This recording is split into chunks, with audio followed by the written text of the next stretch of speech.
তাদের এই সশস্ত্র সন্ত্রাসী কর্মকাণ্ডের কারণে চীন, রাশিয়া সহ পৃথিবীর বহু রাষ্ট্রে তাদের কর্মকাণ্ডকে নিষিদ্ধ করেছে। সংগ্রামী তাওহীদি জনতা যেমনিভাবে সারা দেশব্যাপী, সারা দুনিয়াব্যাপী তাদেরকে জঙ্গিবাদী, উগ্রবাদী বলে নিষিদ্ধ করা হয়েছে, তদ্রুপ বাংলাদেশে তাদেরকে নিষিদ্ধ করতে হবে। যদি তা না করা হয়, মহল্লায় মহল্লায়, পাড়ায় পাড়ায় বেনারায় জ্বলে উঠবে।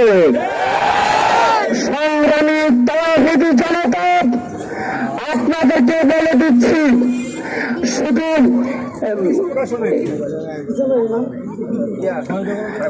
ইসমাইল কৃষ্ণকে ভালোভাবে রিমান্ডে নিয়ে রাষ্ট্রদ্রোহী তার সাথে এই ষড়যন্ত্রে কারাগারে জড়িত